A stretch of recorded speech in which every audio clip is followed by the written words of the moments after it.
the computer. It's earth science. Yeah, that's not what we say. Earth science time, we're talking about mass movements, so write it down. Mass movements. Probably should start these by saying what the objective is, but I'm not going to yet. So mass movements is what we're talking about. So we talked before about different erosional media and the energy source that they're provided. Because you did your vocabulary and you know enough about this, what's the energy source behind all of these? Gravity. Yep. Caused by gravity.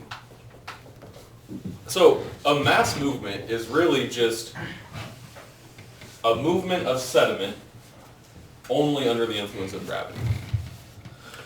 Is there a special name for the movement of sediment? Yeah. Well, tell me it. Erosion. Erosion under the influence of gravity. I usually just put only gravity, but it also depends on what other thing you think. And there's a couple other things, but primarily gravity and, well, as we did in our lab, what other thing determined how much erosion there was? Slope.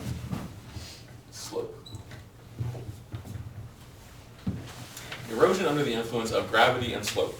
As I said, there are other things that impact this. What might one of the other things that impacts this be? Impacts water. Okay, yeah, the shape and size of the sediments is one. What other thing probably impacts the speed of this erosional medium? The angle thing. Okay, slope, yeah, we have slope. What did you say? I said how much there is. Okay, the amount of it, probably. And what else was in your lab? What else did you change?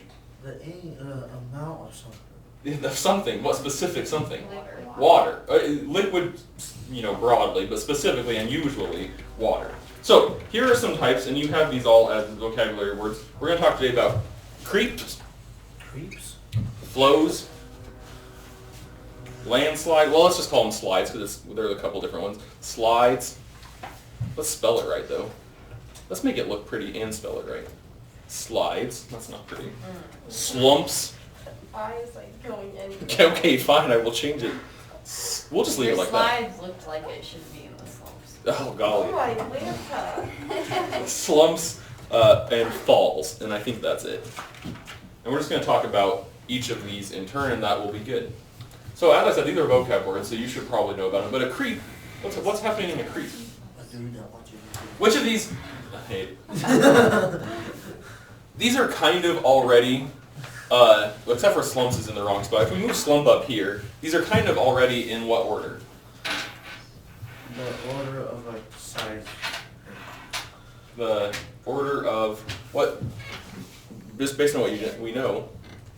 Like the fast. Yeah. Slow. Slow Yes. to That's what I meant. fast. Okay. Also, what if we only have a couple of things impacting these? There's a little bit of variety in here, but if it's slow to fast and we only have a couple things impacting them, what might we know also is changing as we go down this list? The size of sediment. Yes, that's definitely true. That's definitely true. I thought you were going to say the size of sediment that exists, but the size of sediment it can carry increases as we go down the list also. But what else increases as we go down the list? What else is this caused by? Gravity. Is gravity changing? Is there a different gravity controlling creeps and falls? Is it a different No. amount of water? Different amounts of maybe. That does impact it a little bit, but primarily what gets higher as we go down this list? The slope. So this is a low slope, or what we might call a shallow slope, to a steep slope. And as Levi said, because this is moving, as creeps are the slowest and falls are the fastest, different sizes of sediment, as we already talked about in erosion, can be carried as well. So since creeps move the slowest, they can carry what kind of sediments? Smallest sediments. And since falls are moving the fastest, they can probably carry the biggest. What size sediment do you think could be carried by falls? Boulders, yeah. You've heard of a rock fall, right? What's dangerous about rock falls when you're driving through the mountains is that you're driving along in your Honda Civic and a boulder comes down and squishes you, right? So that's what's dangerous. They don't want that to happen. And that's because falls can carry boulder-sized stuff that can be damaging to you, right? No one's like, watch out, creep zone. Like, they might, but they're not talking about geological creeps, right? They're not thinking, watch out, some clay is going to run into your tire 4 years from now if you leave it there. We already kind of gave a hint about creeps. But creeps have the lowest slope, and they take place over, I was going to say hundreds, that may not be true, but take place over years to decades. So creeps are the slow movement of whole areas of sediment over many years. The example your book gives is that in some places, there's two pictures in your book. One of them is of some gravestones from like the late 1800s that have been tilted over the years, and the other one is some telephone poles that have been tilted over the years. And that's because it's a gentle slope, but a whole lot of sediment moves all at once. It creeps downhill, right? Causing some things to be tilted. If you look at that, oh, they're fence posts. I thought they were gravestones. Well, I guess that says something about me, probably. Okay. 195. Yeah, 195. Flows, and you shouldn't be under the illusions that these things are like less dangerous. Well, creeks probably are less dangerous, but you've heard of a mud flow, and those things can be very dangerous. So like something like a flood, but made of mud, right? So a flow is when liquid, usually what?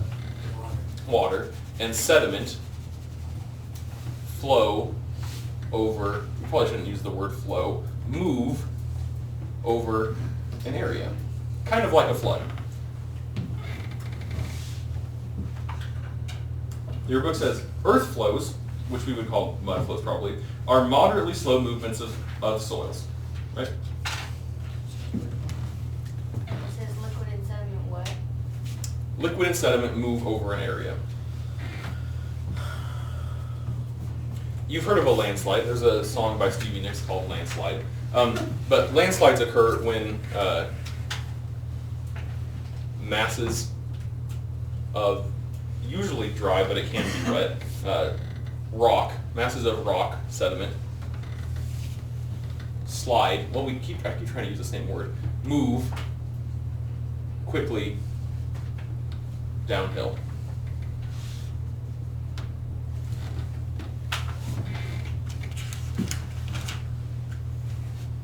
What's that one called? Slide. Masses of rock sediment move quickly downhill. And slumps, I mean, I put it up there, but they can really move almost any speed. But the key characteristic of a slump that's different from the rest of these is that it's moving on a curved surface, and so it ends up with a crescent shape, what we call a scar. The slumps move along a curved surface. Whoops. Resulting in a crescent. You know what crescent is, right? Yeah. That's called a croissant. A crescent shaped, we call it a scar, right? It doesn't like scar human beings, but there's in the landscape there will be, you like look at a hill and there will be this shape kind of as a chunk out of it. This is all kind of a steep slope and it's crescent shaped. And then falls are the fastest, and this is when at some point, the difference between a fall and a slide specifically, slides can be very fast too, but a fall is what we call it when at some point the sediment is in free fall, when it's touching nothing but air. If you were like an early 2000 skater, you might say that it got air. The rock got air. Okay. At some point, the sediment was in contact with only air, right? So it means it has moved away from the surface. What kind of slope would we associate with this, do you think? It says steep, but specifically like a cliff, right? Like either 90 or higher, right? So like we have this kind of thing. That's a cliff. Here's a boulder. Look out, don't put your Honda Civic here. It'll get squished. Oh, that's sad, Mr. Biden. Well, all the people are over here watching it. In fact, they want it to happen. They're like, I'm going to get this insurance money. I'm going to get a brand new Honda But Civic. that thing is going to hit them if they're that close. It's good. They're on hovercraft. Okay. Okay. It says, this next section says mass movements affect people. How would you guess? I rolled down a Like- hill on the Like landslide. No, a slide no. here, it takes your house. or something. Right, yeah. If the landslide or the mud flow or a rock fall ruins your stuff, you have been affected by this, right? Get insurance. and you get insurance money, but that's still affecting you, right? It's a good effect. But yeah, but Make until sure you're well you insured. get your house fixed and stuff, you're living in town. Right, right. Yeah, you In gotta, a hotel. in a hotel, or a tent, In a camping, hotel. We have a camper. family bonding time. All right, that's enough. Okay.